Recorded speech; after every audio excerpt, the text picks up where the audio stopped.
Right breaking news చూస్తున్నాం. ఈ మధ్య బోయింగ్ విమానాల్లో వరుసగా సాంకేతిక ఇతర సమస్యలు తలెత్తడం ప్రయాణికులను ఆందోళనకు గురిచేస్తోంది.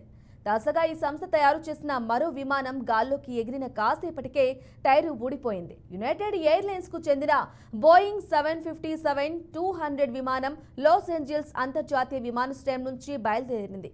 టేకాఫ్ అయిన కొద్ది నిమిషాలకే ల్యాండింగ్ గేర్ టైర్ ఊడిపోయింది. గమనించిన పైలట్ అప్రమత్తంగా వ్యవహరించి విమానాన్ని ల్యాండ్ చేయడంతో పెను ప్రమాదం తప్పింది.